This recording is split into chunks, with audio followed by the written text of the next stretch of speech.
Hello everyone, welcome back to Ace Attorney.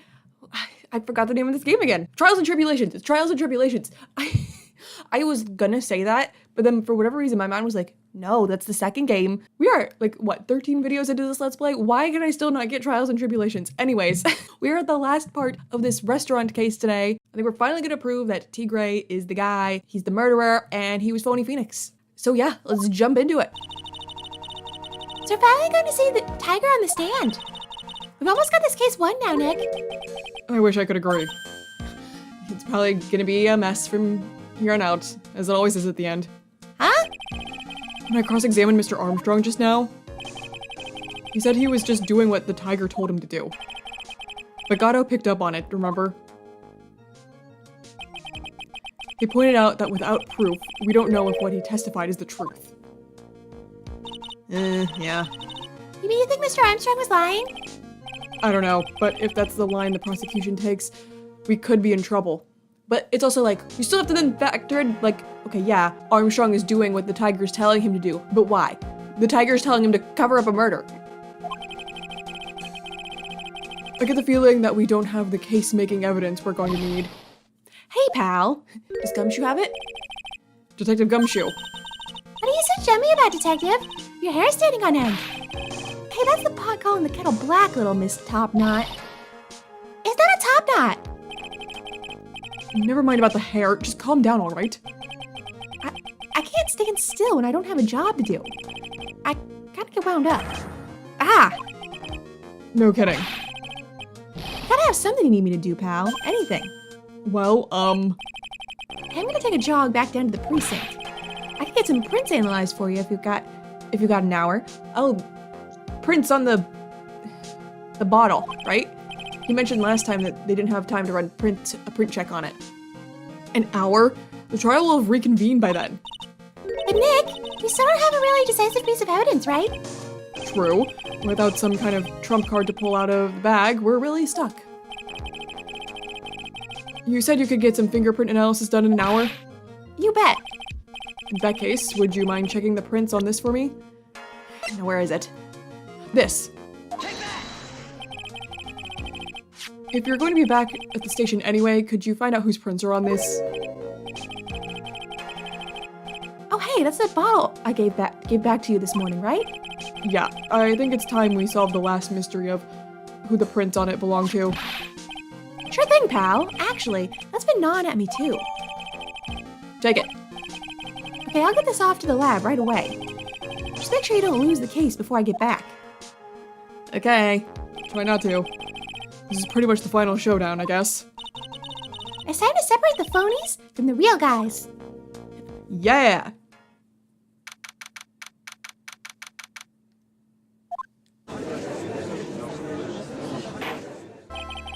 Court will now reconvene. Mr. Gatto, did you find this Furio Tigray? I got my coffee, and I even tamed him for you.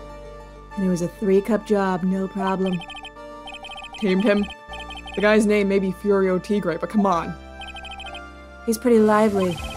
Be careful, he still bites. Very well, please show Mr. Tigray to the stand. He's so scary. Witness, please state your name and occupation. Ah!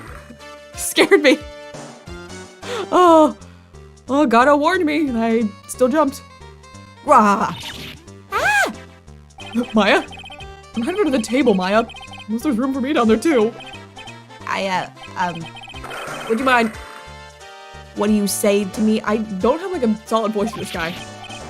Nothing. I didn't say nothing, honest.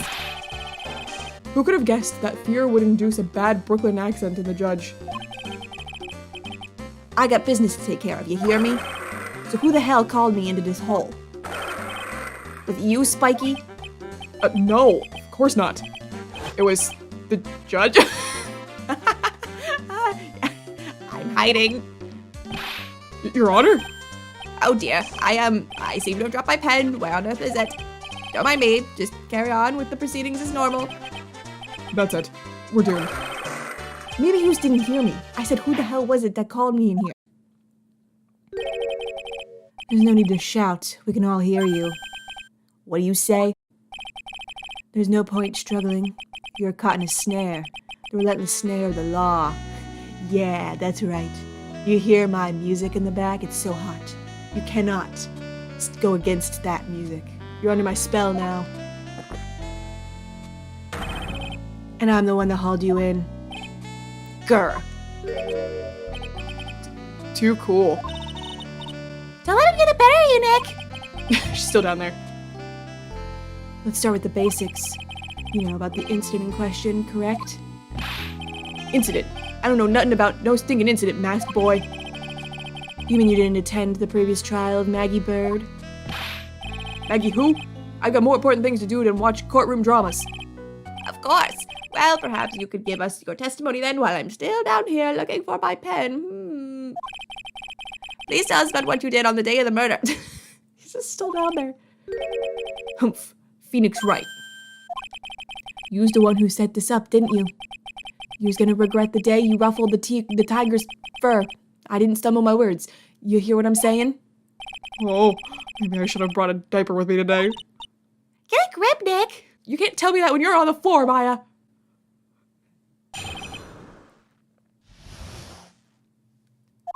I don't know nothing about no murder. I was tied up with business in December last year. Spent all my time in the office. I got whales lined up to borrow cash from Tenderlander every single day. You want to check my alibi? Just ask Violetta. Oh, hey, you're back, Judge. Ah, at last I found my pen. I don't write anything in these trials, but whatever. Ah! Oh, he scared me. I didn't even get to read the judge's line. You weren't letting me finish my improv. What is it? Please, witness, if you could refrain from shouting out like that. You keep making me lose my pen. I know the kind of games that guy in the blue plays. That lowlife ain't no lawyer. He just punches away at stupid details till he wins. Low life? Me? Listen up, smarty. Every time you ask me something that doesn't relate to this case, I'm gonna bill you $50,000 and you's gotta borrow the cash from me. That's one loan contract I refuse to sign. I don't think you could just do that. And don't think it ain't gonna hurt when you tangle with the tiger.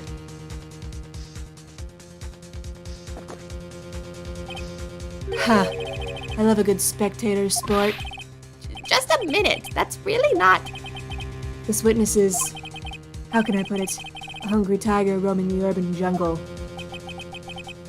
Get on his bad side and he'll bite everyone's heads off.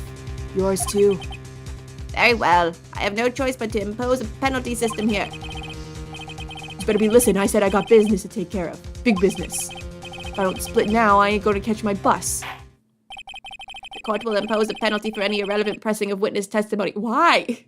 You don't have to impose a penalty system, Judge. I mean, I get you're afraid of the tiger, but come on. Keep that in mind as you begin your cross-examination, Mr. Wright. Yes, Your Honor. You can do it, Nick. Come out from under there already, would you, Maya? Please? Go alone. Okay, I think I know what to press on. Because we saw the calendar that said the victim was gonna meet with him. Are you sure about that? We're talking about 1 month ago, you know? You see these teeth? That's how sharp my secretary is. Sharp? Is he talking about Viola Cadaverini? I don't know why I was stumbling over that. She writes everything in my scheduler. December, mainly in the office. That's what it says. So that's where I was. It says mainly, not all the time. That seems like a rather, sketchy schedule. Grr. Oh, my pen! There he goes again. What the tiger did all December isn't the issue. What's important is what he was doing on the day of the murder. So now what? Press harder! Mr. Tigre, What do you want? if you wouldn't mind going into a bit more detail. This is a dead end, Wright, and you know it. No, it's not! Remember the rules. I remember the rules, okay? You don't know what I know, and I know what I know. And what I know is that there's a calendar that says he was out. No, it's essential that we establish the witness's alibi accurately. I agree. The victim was killed on December 3rd. Were you in the office that day too? Maybe he ain't listening. Of course I was. I never set foot outside. For a whole month. You did not set foot outside. I'd meetings all day with a bunch of cats wanting to do business with me. I ain't never seen that young kid before, except maybe on YouTube. He kind of looks like that Markiplier fella. I do believe the witness's last statement was important. Mr. Gatto, if you could please. Mr. Tigre, the court asks you to add that last statement to your testimony. Humph. Don't let an animal beat you. Be a man, Your Honor, and ask him yourself. The days you're talking about, I was in the office too. I never saw that kid before. So I think now is probably when we should present that calendar. Where is it? Where is it? There it is. Meet with the tiger. Mr. Tigre, you claim you didn't know Mr. Glenn Elg, but it appears that Mr. Elg knew you. What? Mr. Elg left this little note on his calendar. Meet with the tiger. And the date? December 3rd. December 3rd? That's the day of the murder. So, Mr. Tigre, I submit that you did indeed know one Mr. Glenn Elg. Because on the very day of the incident, you met with him. And don't try to tell me you're not the tiger. There can't be another one. Wahahaha, not bad. It's actually not bad. Sorry? I was just messing with you to see how good you were. Did you hear that, Nick? He said you're not bad. That's one compliment I can do without. Plus he's lying through his teeth. Yeah. Witness, please remember that you're under oath. Lies will not be tolerated. Who's calling me a liar? Is that what you're doing? Ruh-roh, Raggy. So you're saying that your claim to have never seen the kid before is the truth? I said I'm dead serious. You better believe that's the truth. Huh. And I'd say that gives me time to enjoy another cup of pure black magic. What cup are you on? That is, while you testify for the court again, Mr. Tigre. Like, are you allowed to have 17 in the first half and now that's a new half? Are you allowed to have 17 more? Oh, yes, would you mind indulging the court, witness?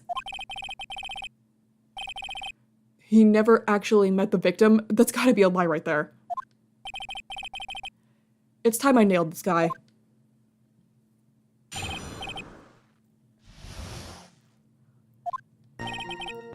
I ain't no liar. I never met Glenn Elg. There was some lame guy with that name, though. Wanted to borrow cash from me. I set up a meeting with the guy at my office, Tenderlander. I waited around for him, but he ain't never showed up. I had never been to that Tribulations joint use here.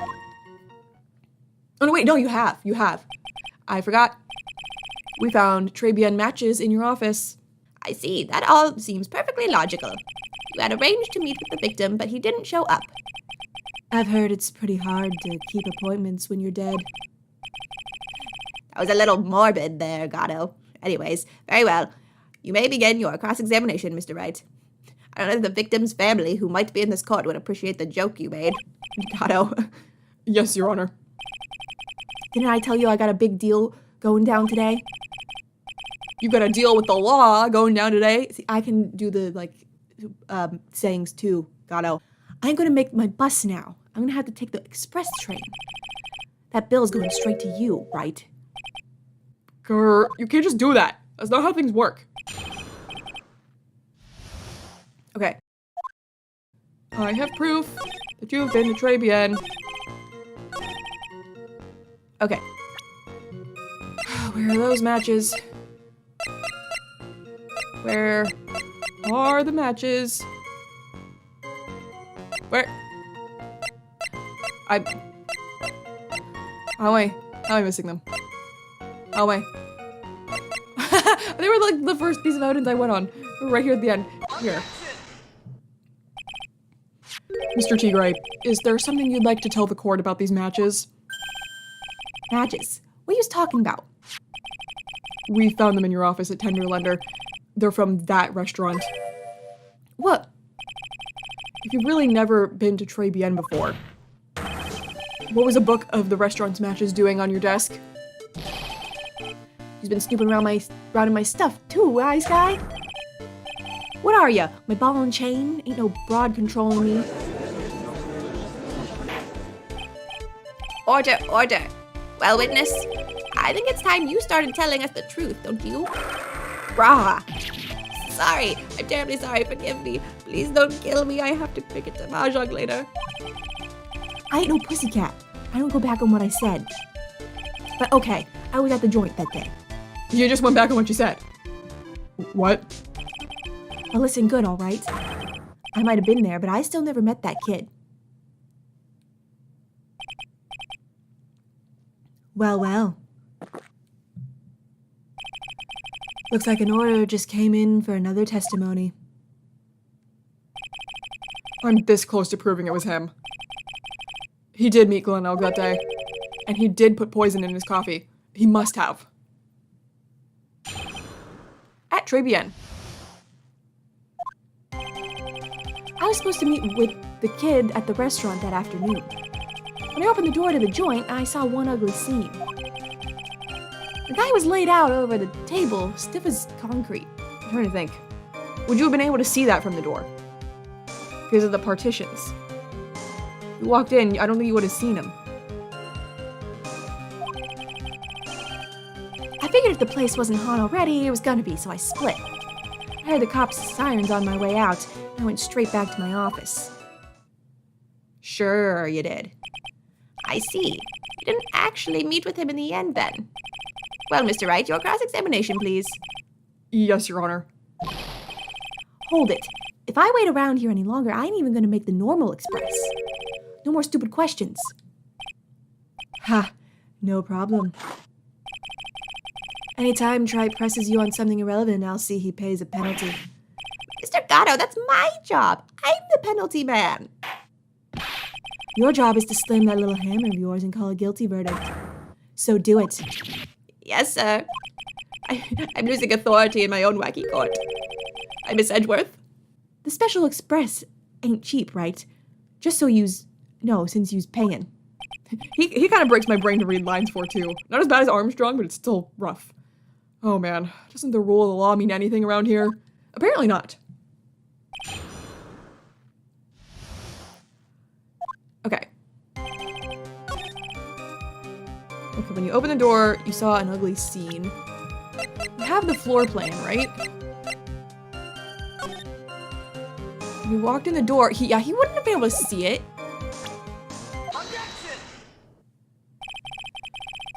You're something of a loan collecting pro, aren't you, Mr. Tigray? No one escapes the tiger's clutches. Well, I'm something of a lie detecting pro. And no one escapes the Phoenix's clutches. Oh, got him! I think it's time we got something straight. What's this, Trite? A new line of irrelevant questioning? I never do irrelevant questioning! Why does everyone always say that? These are the floor plans of the crime scene. You say you were standing at the entrance, Mr. Tigray. From there, your field of vision would have covered an area something like this. Indeed, the witness would have had a clear view of the victim's seat. Isn't that what I just said? I saw the back of the kid's head. Unfortunately for you, that is not possible. If the court would think back, you'll remember that between each of the tables is a tall partition. Why, that's true. Now look at the plans again. The truth is painfully obvious. From the entrance, the field of vision of any customer walking in ends here. Gotcha, I was right! Now he's sweating. So, from the entrance of Tribulations, you couldn't have seen the victim's seat. But you did see the victim that day, because you met with him.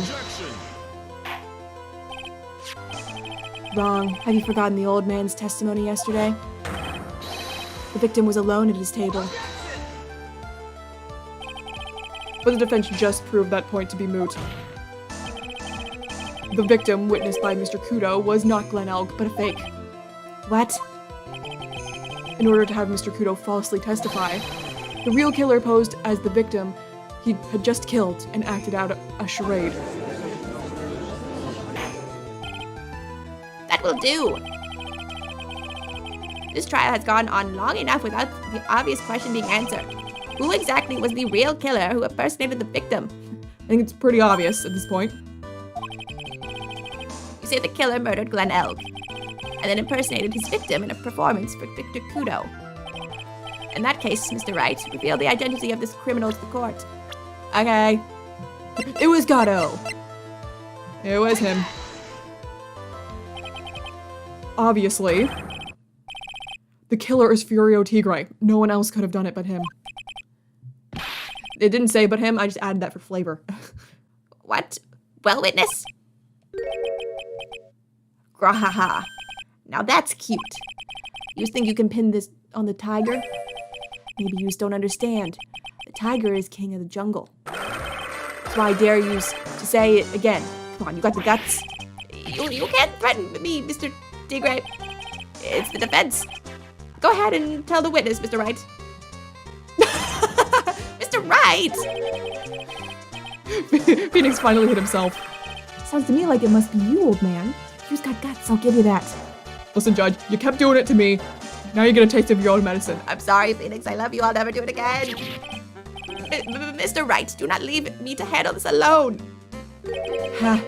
Perhaps I can end this embarrassment. Mr. Gatto?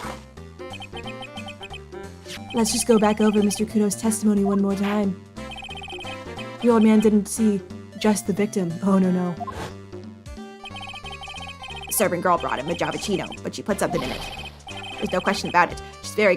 She very conspicuously put some white powder in there. Was the victim he saw the real victim or not? That doesn't matter. The fact remains he saw the accused put the poison into the coffee. Yes, it was the waitress who poisoned the coffee. Very impressive, Mr. Gatto. Waiting for my absence to launch your attack. Just dropped my pen, like the judge. Ha! Found your pen at last, right? Yeah, see? We're on the same wavelength. It was in my pocket. But anyway, Mr. Kudo witnessed 2 people that day. He saw the victim, the supposed Mr. Glenn Elg, and the waitress from behind. Yes, your point, Mr. Wright. I think the conclusion is obvious. If this Glenn Elg was really the killer in disguise, then surely it's possible that the waitress was also part of the show. What? You mean the waitress was an imposter as well? The defendant, Miss Bird, fell unconscious immediately after the incident. And someone used her fainting to hatch an elaborate plan to pin the murder on her. Who on earth was it? So did they, steal Glenn Elg's clothes? What is with the tiger and what do I want to say? Pretending to be other people. Who was this waitress that Mr. Kudo witnessed? It's giving, the imposter from Danganronpa. How he would just pretend to be people and no one questioned it. It's like, and it was like, you should know that that's not, they don't look anything alike. And it's the same with this guy, especially with Phoenix. How did no one figure out? Maybe that's not Phoenix. They don't look anything alike. It was Viola. Boop. Who is this woman and why is she terrifying and looks like she belongs into a different genre of game? Her name is Viola Cadavarini. She's an employee of Tenderlander. She's making a big mistake. You know who Violetta's grandfather is? You better be going home in an armored truck tonight, if you know what I mean. Awesome. Stop shaking, Nick. Where was I? Yes, the defendant, Miss Bird, has stated the following. Well, when I took the coffee over to the victim's table, it's true there was another customer in the restaurant. She was sort of creepy, and she had a kind of cackling laugh.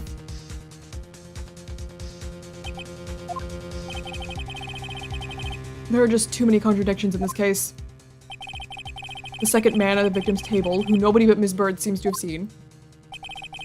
The earpiece worn by the victim in his left ear, where that eardrum was ruptured. And the radio show he was supposedly listening to half an hour after it was over. There's only one logical explanation that clears up all of these contradictions. The whole incident took place twice, once for real and once for show. And Mr. Furio Tigre, the only person who could have committed the crime, is you. Witness, what have you got to say? Please don't be scary. That's cute. Sorry? You're all right. I could do with a guy like you around. What do you mean? Okay, I'm in on this game. I'm gonna have to charter a jet to get me to my meeting now, but I'm gonna give you one more thing to think about before I go. Something to think about? You've got it all wrapped up nice, huh, Mr. Wright? But you've missed out on one real important thing. But that can't be. I was in the joint that day, and I met that kid, too. I couldn't have poisoned him, you hear? What? You really expect us to believe you now, Mr. Tigre? Gumshoe, we're gonna need you. Come back with that bottle real quick. Ha! What a troublemaker. Troublemaker. Looks like we're going to need another one for the road.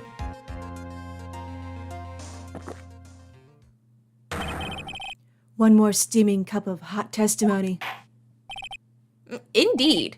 Witness, you will explain yourself to the court. I will give you one more chance to testify. What happened that day at Tribulations between yourself and the victim?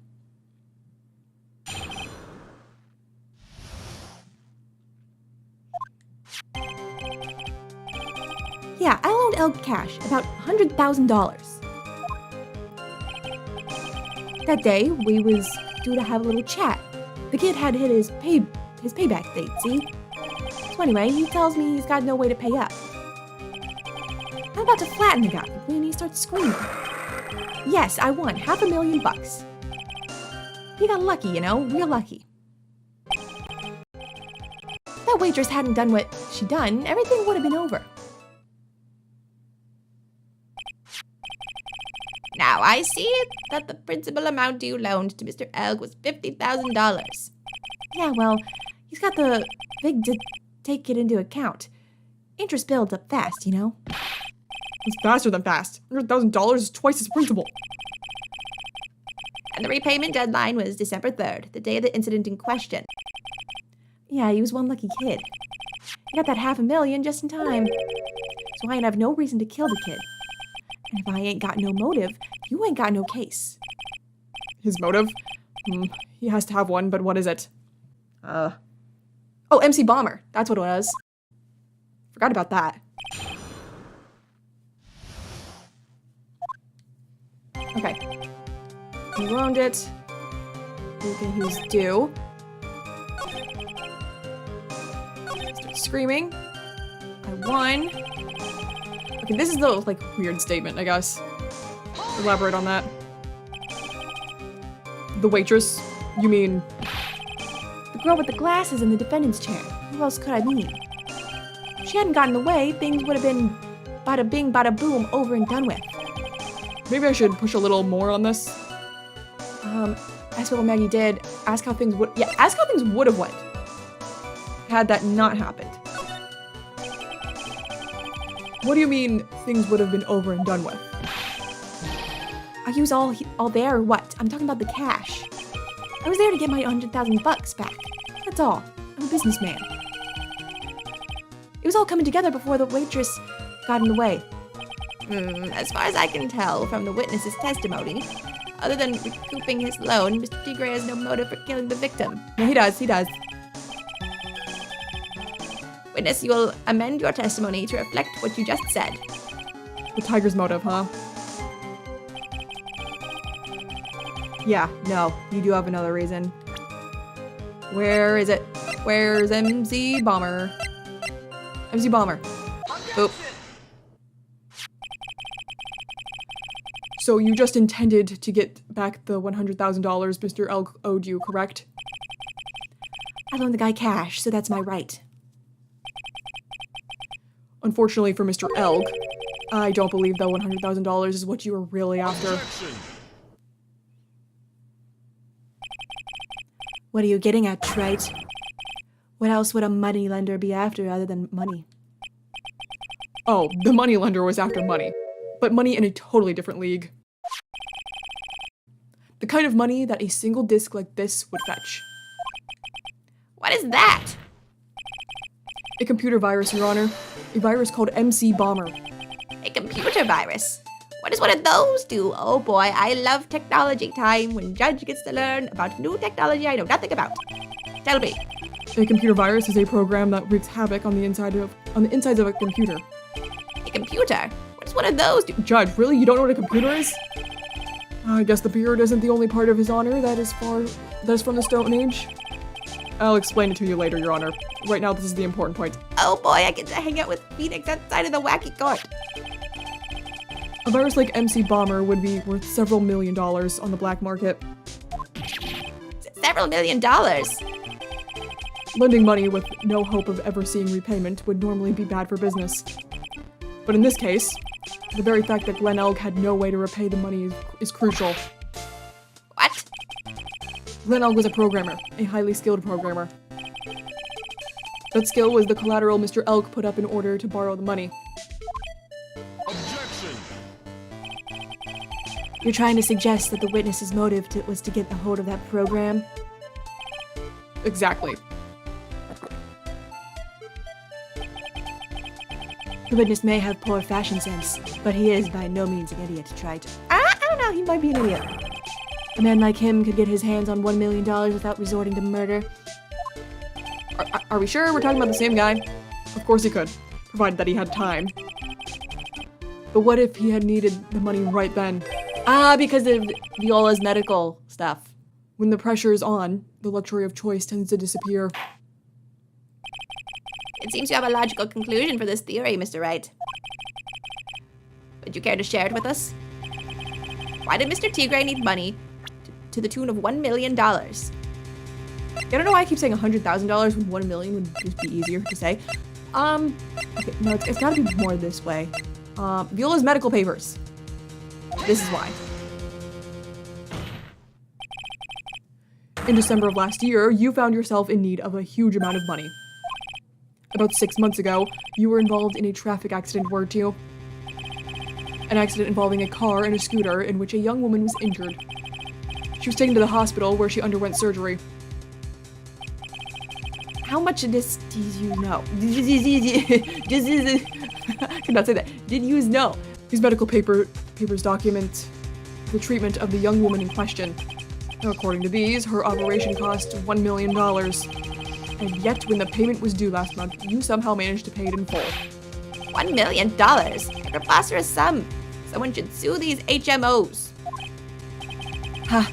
No one would pay a bill like that. If the medical association got wind of it, the hospital would end up as dead as a morgue. But Mr. Tigray had no choice but to pay, because his very life depended on it. Rah. Order! Order! Order! You say his life depended on it, Mr. Wright. Indeed it did.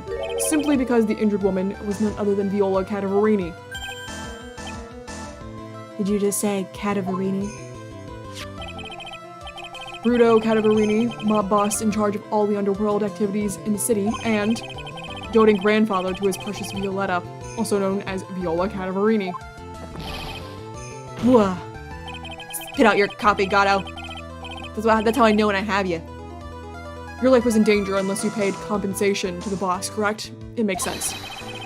You were desperate to acquire the $1 million Bruto Cadavarini demanded of you. So desperate, in fact, that you decided to sacrifice Glen Elg's life to pay your debt.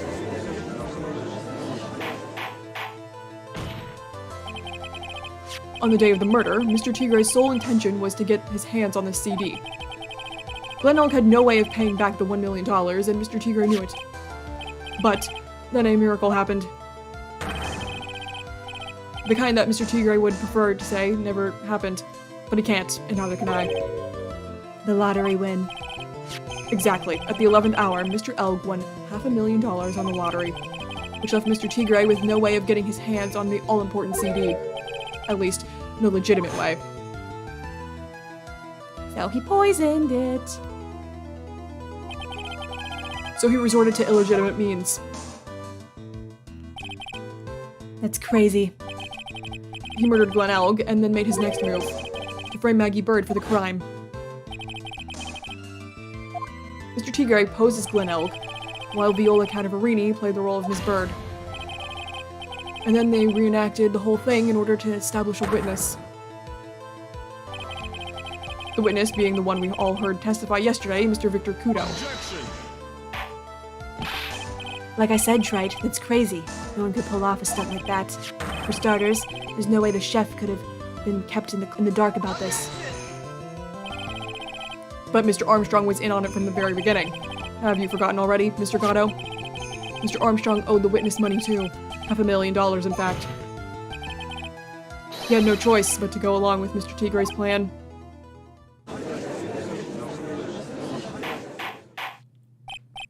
Order, order. Silence, or I will clear... Wahaha! He's put on a good show, Spiky. If you want to stay alive in the loan shark business, you gotta be careful. You saying I dressed up like that kid, created a witness, and framed someone? If I did something crazy like that, I'd leave a trail as bright as my shirt. I ain't dumb enough to do something sloppy like that. You did it twice, because you did it to me. I agree. You do? Despite your appearance, you are very careful. That's why you took one more precaution. One more trick to make sure Ms. Bird had no way out. Pretending to be me, Phoenix Wright. What? Another one, Mr. Wright.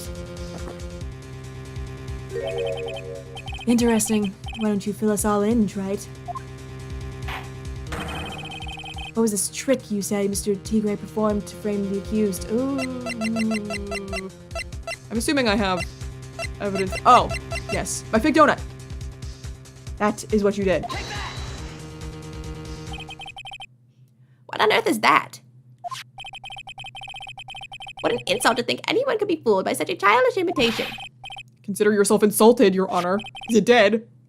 Mr. Tigray, you didn't just pose as the victim on the day in question.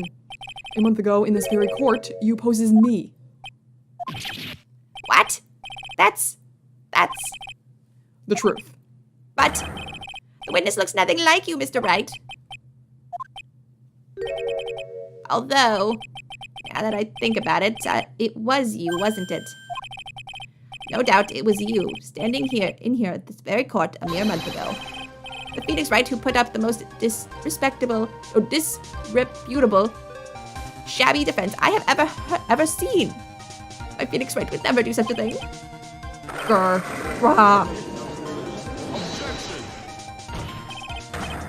Can you prove that, Gramps?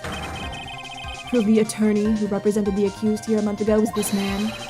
Are you prepared to take the stand and testify that it was him? Gulp. I don't take the stand, I'm the judge. Hey. Forget about it, yeah? I wouldn't do something like that, not me. You made a mistake, right? It was someone else, huh? Have you no pride, sir?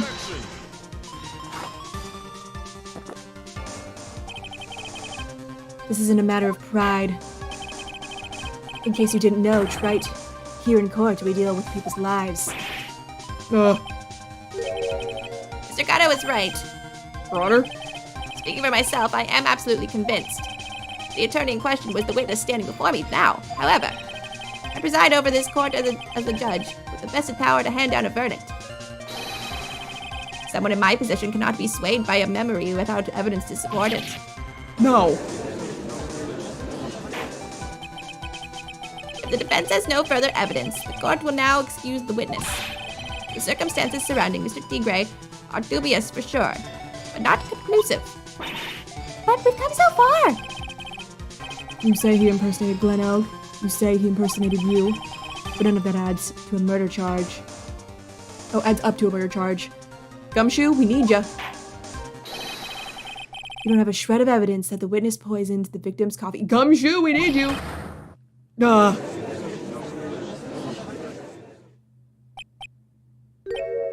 Ha. Sucks to be you, Wright. Don't mess with the tiger, or you're gonna get mauled. You got that? All I managed to do here was chase him around a bit. I was so close to getting him to admit his own guilt. Ha. Gumshoe! Looks like I won't be needing a refill. I just had one more piece of evidence. One more piece of evidence, and maybe I could get Maggey off the hook. We're gonna do the whole like, okay, time to close the trial, and then he's gonna come in. This witness cross-examination is over. You are free to go, Mr. Tigre. Circumstantial evidence means nothing in this court, so it is not guilty by reasonable doubt. Your Honor, sir. Gumshoe, look at you! Wait! Detective! Detective Gumshoe. Sorry it took so long, pal.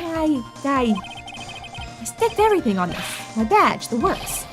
So here it is. My heart's counting on this, too. What is it, Detective? Isn't it obvious, pal? It's the final decisive piece of evidence. Whoa. What?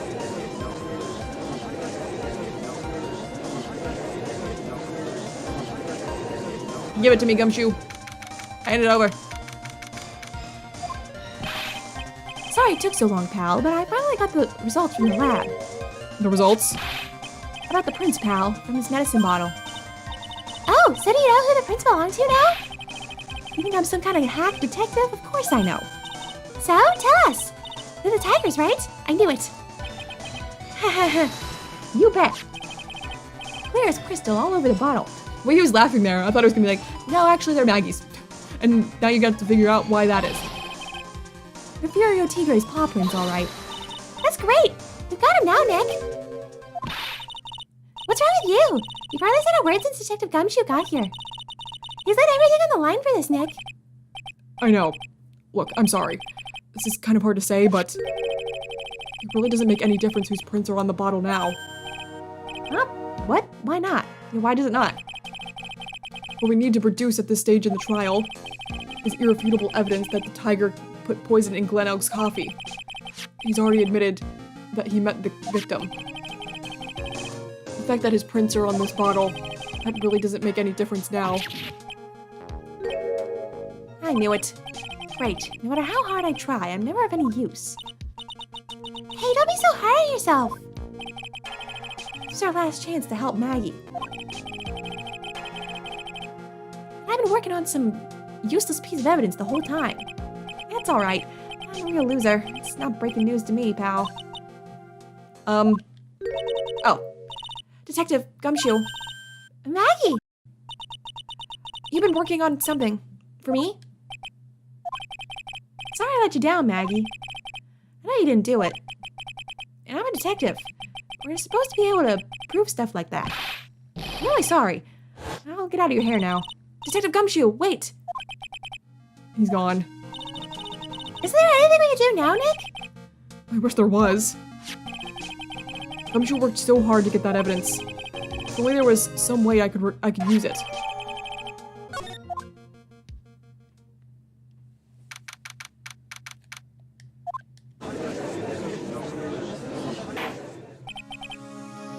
Mr. Wright, Yes, Your Honor.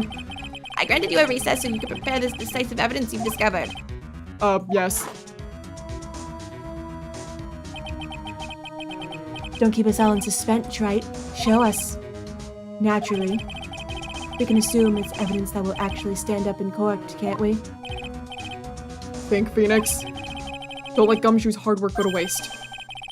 How much more of my time are you going to waste? I ain't been to no court before. But you lawyers sure know how to blow things out of proportion. Well, you have been to court when you impersonated me. No doubt, given the nature of the evidence, it will speak for itself. Nevertheless, you will talk us through it, Mr. Wright. Well, I know I can't prove anything new with this evidence. I'm really backed into a corner here. But maybe if he thinks he's got me beat, he'll let his guard down a bit. Don't keep us waiting any longer, Mr. Wright. Present this final decisive piece of evidence to the court. Okay, here it is. This is the defense's final piece of evidence. Isn't that the victim's... Your Honor, naturally, the court is already aware of the contents of this bottle. However, interesting new information has come to light. We have clearly identified some fingerprints on it. Fingerprints belonging to you, Mr. Tigre. What? But Mr. Wright, what conclusion are you hoping to draw from this new information? Everyone in here knows what this bottle contains. Except one man. One person in this courtroom should theoretically be in the dark. My prints are on the pansy-looking bottle. Is that what you're saying? Well, what the hell's in it anyway? A phony trial, a phony lawyer, and phony clues. Everything about this case has been phony. Seems like the perfect excuse for some phony evidence. Oh, we're gonna lie. Okay. Mr. Tigray, this is the decisive piece of evidence that will prove your guilt. Why? Because it contains potassium cyanide. We're liars. This bottle contains potassium cyanide. Potassium cyanide? The poison used to murder Mr. Elg, Your Honor. The victim's killer used this very bottle. And on this bottle, Mr. Tigray, we found your fingerprints. Well, how do you explain that? Ha ha ha. You'd make a good clown. You know that? What? You ain't never gonna get this to stick. You's just making me laugh now. You think a cheap bluff like that's gonna fool the tiger? A bluff? I can see straight through you, Phoenix Wright. That ain't the bottle with the cyanide in it. No, this is the bottle with we found traces of poison in. Don't mess with the tiger, or you're gonna get ripped to shreds. The cyanide bottle was brown, and it was made of glass. Idiot, we got ya. That cheap piece of trash don't look nothing like it. Yep. God, I was like, God, you idiot.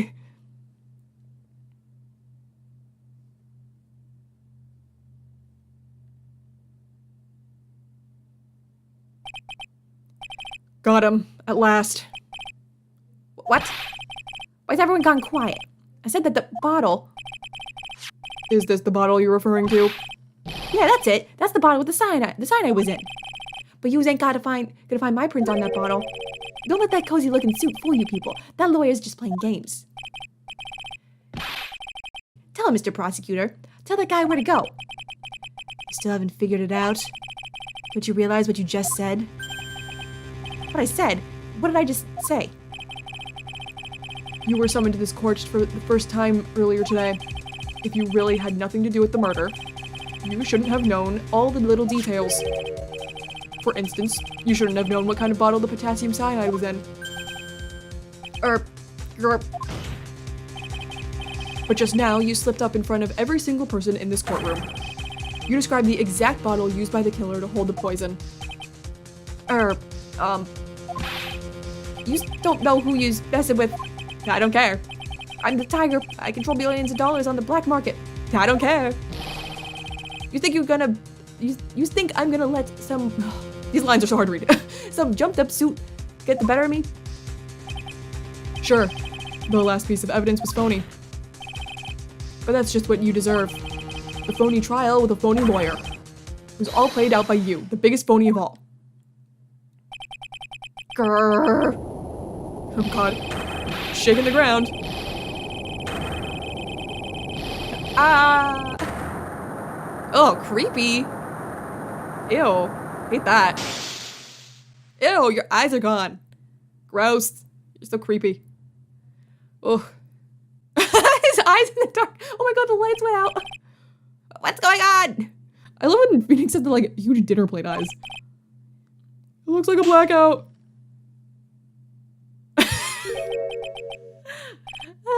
the flashing red. This is so Scooby-Doo. Well done, Wright. I saved my 17th cup of coffee just for you. Savor it. While you watch the police restrain your prey.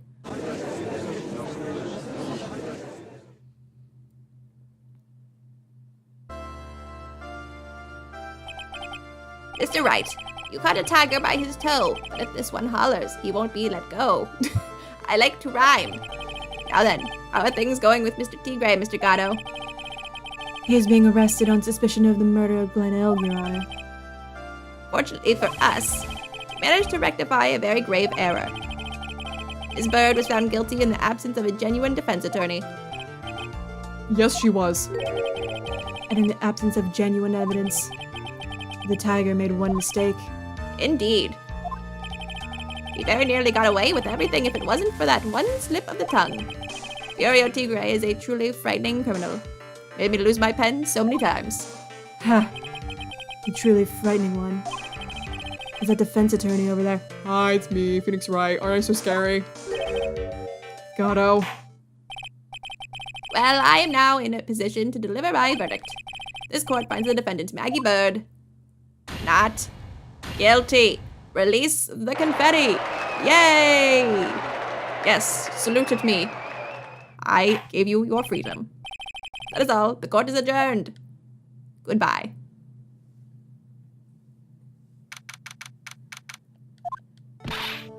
Mr. Wright, I'm at a loss for words. Thank you, sir. Congratulations, Maggey. I was so mad when Mr. Wright landed me in all that trouble a month ago. And now I feel like I can forgive him. I didn't do that. It wasn't me, Maggey. It was the tiger. Look, Nick, in the doorway. Hi, Gumshoe. Can you two make up now? Detective Gumshoe.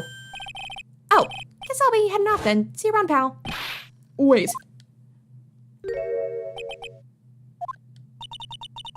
Detective Gumshoe. Oh yeah. Congratulations, Maggey. Thanks. Awkward. I knew you were innocent all along. Why didn't you say that in your testimony then? Huh? Oh, well, I was... Well, guess I'll be heading off then. See you around. Wait up, Detective. He just ran off. We can't let things end on an awkward note like this. Maggey, why are you being so hard on him? He busted his butt for you. It's thanks to him that we got the medication bottle. That wasn't even of any use. But It still was all for you, though. It doesn't matter. It's only because Mr. Wright used it so cleverly. He was trying his best for you, though. Detective Gumshoe was just running around in circles. Again, for you. Maggey, you're making me mad. Poor guy. Looks like she still isn't ready to forgive him. can you put in a good word for him, Nick? Yeah, Maya's right. I should help Gumshoe out. It's clear he needs it. Maggey. You know, Detective Gumshoe's been really worried about you through all of this. I wanted to believe that, sir. But on that first day of the trial, he practically gave the judge a free pass to lock me up. He was trying his best. If you worked with him, you should know. That's just how Gumshoe is. I think the fingerprints helped.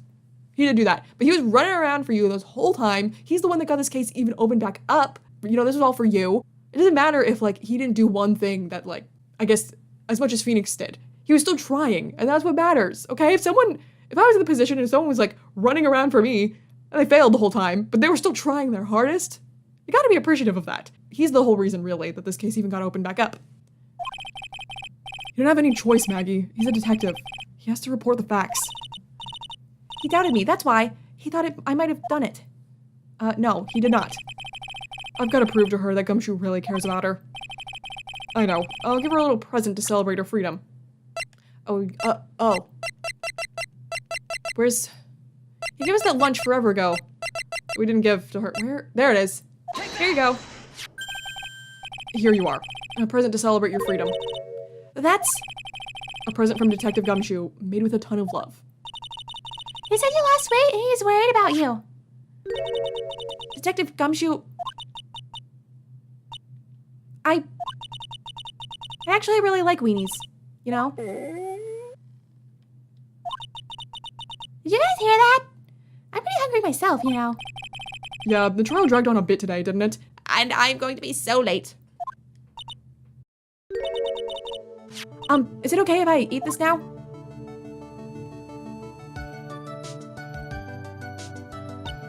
Yay! So, how is it, Maggey? It's really good. Hip hip hooray. You better make up with Gumshoe at some point. So the case of phony versus genuine comes to an end. Who's saying this? False allegations surrounding Maggey have all been cleared up. Oh, okay. And who knows? Maybe a whole new chapter of her life is about to start.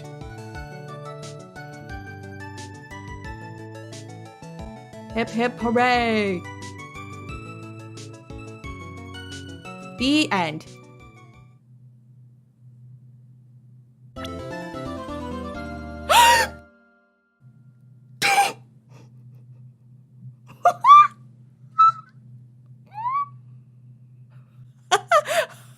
Hello?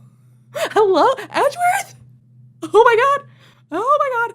Oh my god, he's coming back. Oh my god, I was not expecting that. Oh my god. Oh, this boy's coming back. Oh my god.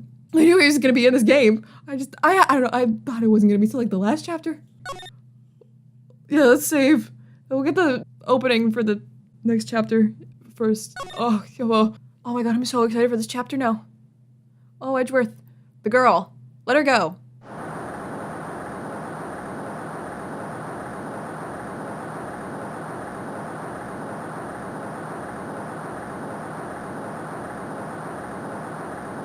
Shut up. Come closer. And not kill her. Who are you? Sorry, but you're not going to get the chance. Bang. Ah!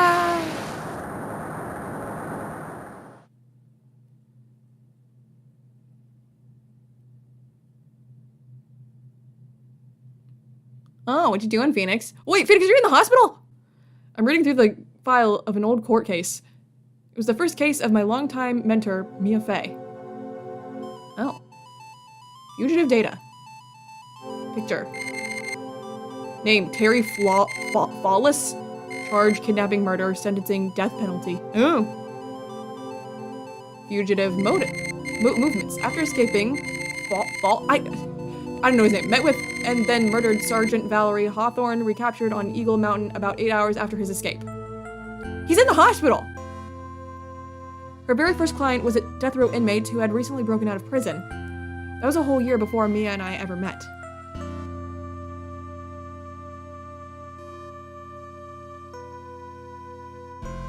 Six years earlier, Mia Fey first trial. What? Are we going back to Mia?